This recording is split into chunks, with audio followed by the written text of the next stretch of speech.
Point-and-click environmental puzzle games rank amongst some of my favorite titles released in the world of video games. If you're at all familiar with my channel, you probably already know I love this enigmatic little genre. It's just 2 years ago now that I wrapped up a series of videos examining just why these kinds of games hit me in the way they do. Those videos are probably my favorite project I've worked on for this channel to date, and they remain some of the work that I am most proud of in the context of me posting video essay stuff about games on YouTube for the last, oh gosh, 11 years now. Where does the time go? 4 videos on 4 games, exploring what they mean, what separates them, what they have in common, and most of all, the deeper reasons why they specifically end up occupying the same sorts of spaces in my mind. There's a lot that distinguishes these games from one another, but even more that unites them. They play differently, their stories get at different ideas, and yet, in my eyes, they speak to each other with the kind of fluency you would see from projects by the same creative minds, meant to be linked together. I really appreciate how these games, and even the genre as a whole, has this power to always bring me back to the same places mentally while accomplishing completely separate tasks. And I appreciate even more when a new game of this sort appears and presents itself for consideration.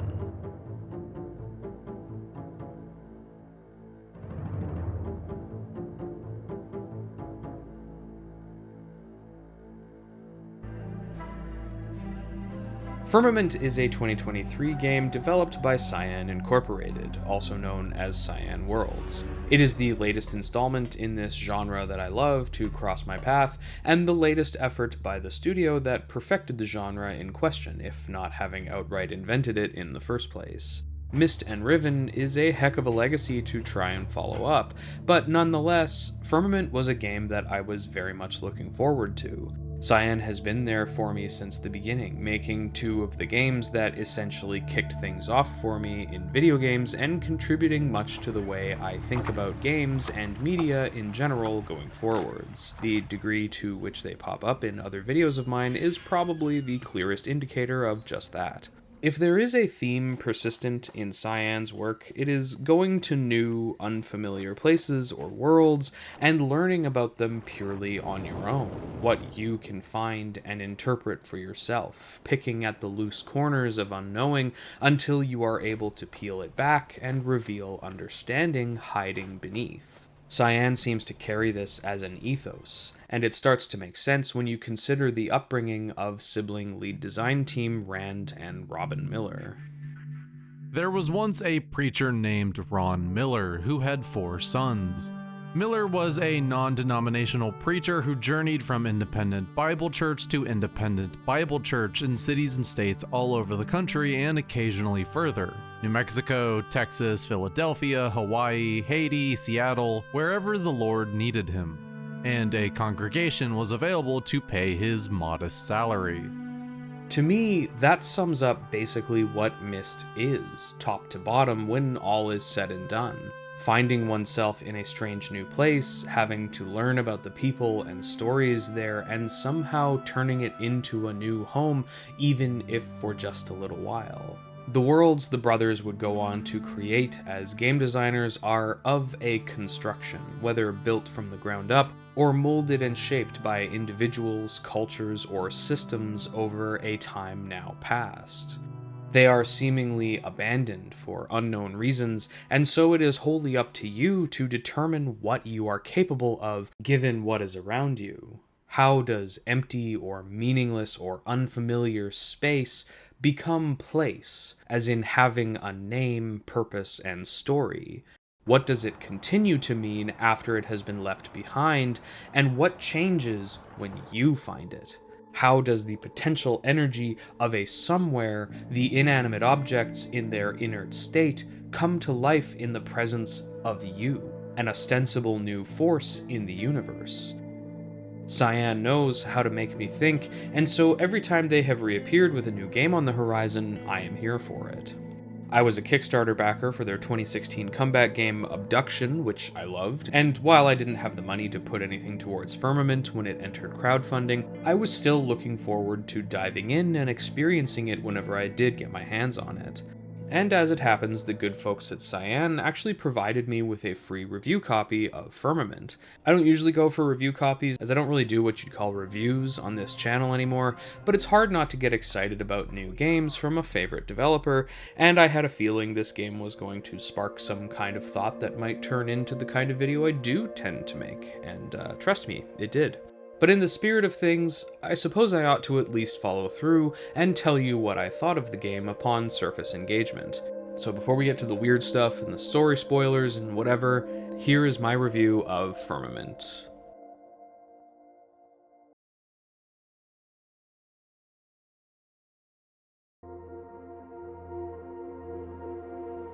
Firmament starts strong enough, and more or less exactly the way you would expect given the tendencies of its developer. A nameless player avatar appears in an apparently unfamiliar location and immediately enters a cryptic and unhelpful but enticing and intriguing interaction with a mysterious presence. Really, it's just Cyan doing what Cyan does best. I'm not sure that this opening monologue fully stands up to the likes of Myst's opening journal entry or Atris's uneasy greeting and send-off in Riven, but there is specific business to attend to at the opening of this particular adventure. Our mentor tells us that we are a keeper. It is our job to keep the realms of the firmament, and to do so we will be making use of a specific tool called the adjunct, an appliance that we can use to manipulate specifically designed sockets from up to a certain distance away. Doing so allows us to engage the equipment that socket controls or activate whatever purpose it might serve. The firmament.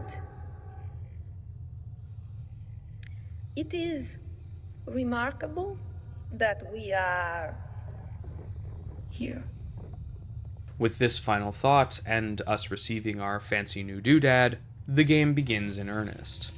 The motion of the game kicks off with a short jaunt through a snowy and desolate opening area. Stopped by a few simple bridge puzzles along the way, the voice of the mentor continues to offer more cryptic context as we carry on. One-sided prose is strange, is it not? I feel like a performer. Eventually, we happen upon a method of transport. Stepping into the pod and activating the device inside will take you to the Swan, the hub world area for the game. Here, the player is officially faced with the full breadth of the world this game offers to explore. The mentor takes a moment to explain some backstory for what has happened here, but doesn't go into detail. It primarily plays host to the 3 transport pods that will take us to the other areas of the world, reminiscent of Myst and its various ages, but in Firmament, these new areas are presented directly to us. No puzzles or progress needed to dive right in. We are able to travel to the Juleston Power Station, the St. Andrew Conservatory, or back to the Curryvale Ice Mines, where the game began for us. By now, 2 things should be apparent. The first is that there is in fact no interaction in this game that doesn't involve the adjunct and a socket in some way. Everything you come across in your progress is identified by the sockets that your adjunct highlights. Through this method, you will open doors, raise bridges, operate cranes, and any other number of miscellaneous tasks, all of which are part of the larger moving machine that is the titular firmament. The second is that the disembodied voice of the mentor is not going away, instead popping up at any given moment to tell more stories from the time before our arrival, or to explain the purpose of things or places we come across. These methods of gameplay interaction and story conveyance are pretty noticeably removed from the norm in Cyan games. Myst, Riven, and Abduction are all quiet, unassuming experiences, content to let you wander, discover, and read at your own pace and desire. They are worlds you want to explore without knowing why. Any progress you earn must be pulled out of observation and understanding, born out of your desire to see what is possible, what everything does, and what you are even capable of interacting with, making your victories all the sweeter when you do finally achieve them. The full nature of the story before you is contained in the books and journals you find and the environments you explore. Firmament, on the other hand, as we can already see, goes in a different direction on both counts. Every element of a puzzle is presented to you and indeed highlighted by the interface of your adjunct. Every tidbit of story or context regarding where you find yourself in this moment is spoken directly to you at specified points. Outside of the Swan, there really isn't much to be discovered and absorbed by way of story or character, and even the Swan itself doesn't really offer much. It is all reliant on what the mentor has to say at the points they have to say it. There is also a, to my mind, rather bizarre inclusion in the game that I couldn't really decipher the meaning or purpose of myself. At regular intervals, the world is treated to a harsh buzzing alarm, followed by a mid-Atlantic accented voice declaring a short 3 or 4 word reminder of what a collective we, referred to by the voice, apparently is. We understand. This happens throughout the entirety of the game, no matter where you are, and remains unexplained far past the point where it should have been. It is annoying, baffling, and depending on how loud it is where you are in the game at that moment, genuinely startling. We care for our world. Just like that. There was a layer of discovery missing in this presentation. The beauty of a game like Myst or Riven is knowing that while all of your interactions will be with a simple click, finding out what you can interact with is its own special moment in of itself. Contrary to Firmament, wherein no matter where you go, the approach is boiled down to find the highlighted targets and figure out what they do. It's less like you're truly digging into the world around you to find out what's possible, and more like moving puzzle pieces around until a picture appears. They're both valid forms of design, but when you're expecting one of them, it's a little deflating to find out you're getting the other. This was highlighted when I started writing this script and was inspired to spend some more time with Abduction, which I kinda didn't give enough time to when it first came out, despite how much I liked it, and I was struck by just how well it orchestrates the tiny shots of joy and excitement you get when you demystify some small part of a puzzle that suddenly makes everything else make sense. All of this aside, I found plenty to like and appreciate in the game. The world, or the firmament as it were, is on par with the kind of design you would hope for in a game like this. It is gorgeous to look at and blends the aesthetics it approaches in ways that affirm Cyan's status as top-tier environment builders. While it lacks the wild and unrestrained whimsy of Cyan games past, it is still strongly detailed and built in a way that is no less admirable. Firmament is much more of a science fiction themed game than Cyan has provided thus far, and so it doesn't strike out in the strange and abstract ways you might be expecting, but everything present makes thematic sense. The adjunct and socket system adds a new dimension to the kinds of puzzles this game is able to offer, even if it may ultimately be an effort to increase approachability for new players. But when you consider how all of the tech in the game is built intentionally with interconnectedness in mind, a universal system of access kinda starts to make sense. It is stated in the text of the game that mentors train keepers on their responsibilities, so a person putting you through an apprenticeship of sorts in this game makes sense, even if the wisdom they're passing on is not especially helpful. I have often thought of Myst as tech support the game, which I know sounds awful just on its own, but I think that kind of thinking is what ends up driving much of the experience of the game. In my Myst video from 2020, I cite a GDC talk by Robin Miller wherein he makes the claim that my statement is based on. So a good puzzle shouldn't feel like a puzzle. It should feel very familiar and not arbitrary. It should have a sense that it's just a part of the world. You know, it's like a throne breaker in your house. You know, what happens when the electricity goes out? Well, you go and you know, you switch the breaker back on. And so we kind of... These games capture the lingering questions raised by what you see. What is all of this for? How can I make it function in a way that will help me accomplish my goals? How do I become familiar with these strange places and unrecognizable things? Firmament may do away with the richness of the lived-in place, but it does a fantastic job of making its moving parts make sense to someone who's willing to learn by doing. Everything that needs to be figured out rests somewhere between being a puzzle and just being the operation of a thing that you need to put to use in some way to make the world work. It flows well and always feels intuitive while still being stymieing when it counts.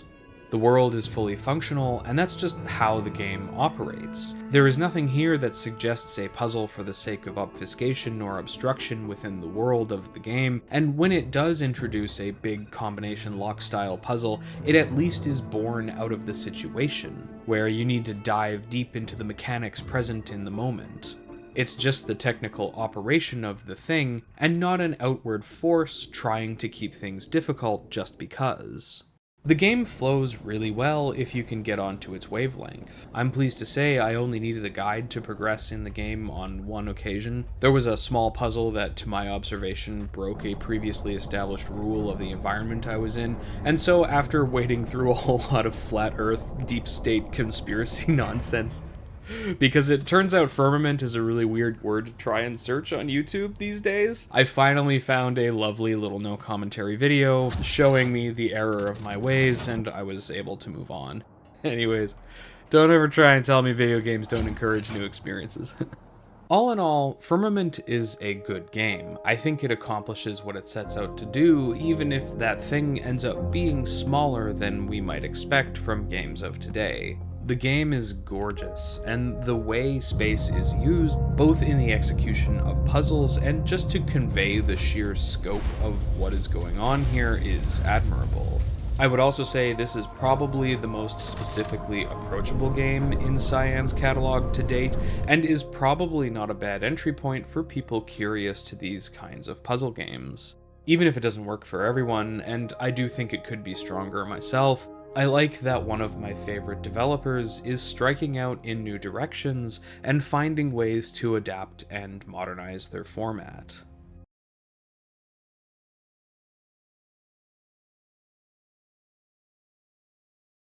So that's my review of a game that I think ultimately is pretty good. I don't think it will blow any minds, but for my money, Cyan put forward an idea and executed on it well enough. It's a serviceable game that was fun while I was playing it, but the real strength of the experience didn't make itself apparent until after I had finished the game and I was able to sit and think on it for a while. Obviously, not everyone will be looking for that kind of experience in a game, but in the end, I feel like Firmament fit comfortably into the Cyan ethos more than it seems to at first glance.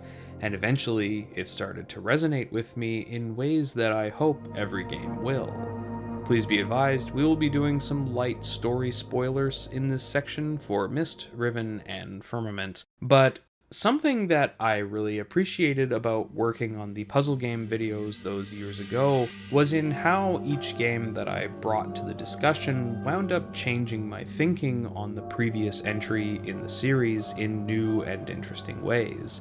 Playing Riven reinformed what I thought about Myst. The Witness made me think back differently on both of those games, and Outer Wilds seemed to sum up my experience in total in ways I wish I had realized sooner. It was, if I'm honest, a little annoying having all of these cool revelations come to mind about games which I had just finished 30+ minute videos on and couldn't go back to now. I started things off on a dock on an island looking at some gears on a hill, and I ended by declaring the player a force in the universe to rival gravity and time themselves. Let's just say, I had thoughts. Ultimately, the conclusion I drew, even if I never declared it in the text of the actual videos, was that these games, which so thoroughly speak for themselves rather than explain themselves, have a powerful potential to turn the mind of the player inward and examine how someone, or anyone really, solves these problems, getting to what it means, in my mind, to be here doing this at all.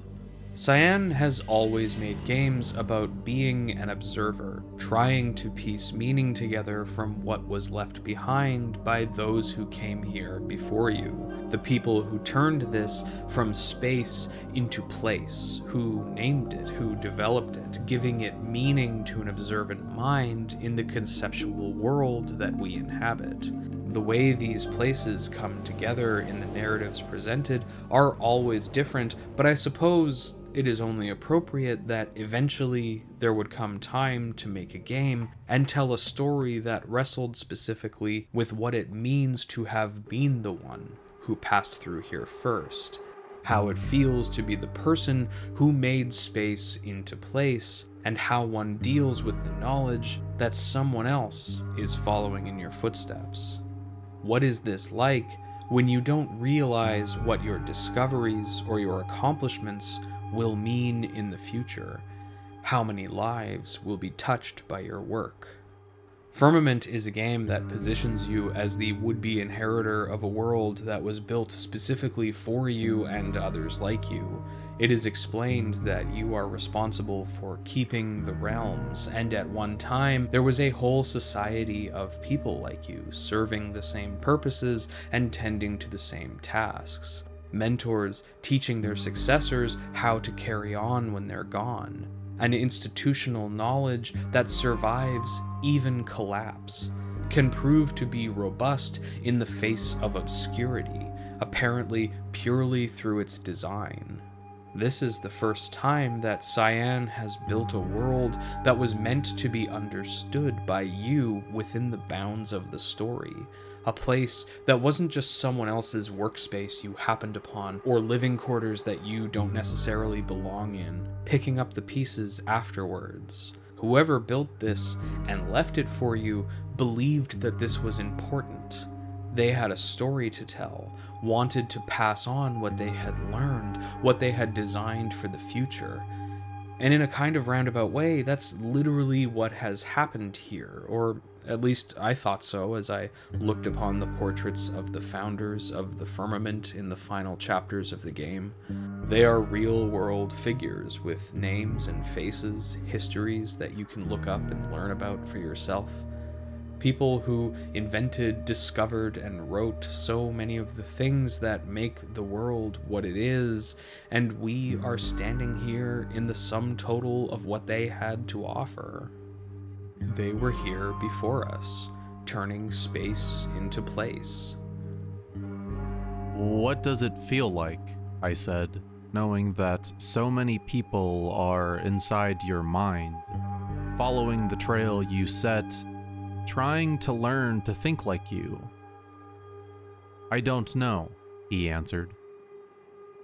That's from a conversation quoted between Jon Carroll and Robin Miller from the closing moment of Carroll's 1994 profile on the Miller brothers. No other final thoughts nor conclusion afterwards, just this poignant moment of unknowing, ending with, of all things, a comma. Robin would end up leaving Cyan in 1997, long before Firmament was ever in development at the studio. But this passage of the article was probably the moment where I realized maybe not what Firmament is saying directly, but definitely what I was hearing. I had never considered until now that the Millers might ponder what it means to be the mind removed in space and time, to quite literally become like and as the characters in their games, living lives that leave revelations and wonders to discover for the strangers who they will never know, chasing after them through these worlds they created, communing with their players, inspiring future designers and developers. How does that feel? I don't know, he answered. And really, how can you, when you are just a person with no comprehension of what your work will mean when it's finished? When I imagine and extrapolate on all of the people in all of the places of all of the kinds that could have been inside their minds, following the trails they set, learning to think like them, the ones that can now and the ones that may yet in the future, I think I land on something like Firmament. or at least the place where something like Firmament comes from. A small, humble game that almost reflexively, as though anxiously, is about teaching people to follow in footsteps, to think like the people that built this, how to make it work again like it used to. A game that wonders about how a world is passed on, changing hands between thinking, breathing people onwards indefinitely through time. It will always be, at best, enriched by their accomplishments, and at worst, brought low and ruined by their actions. Something we all need to reckon with, no matter the order in which we pass through this place.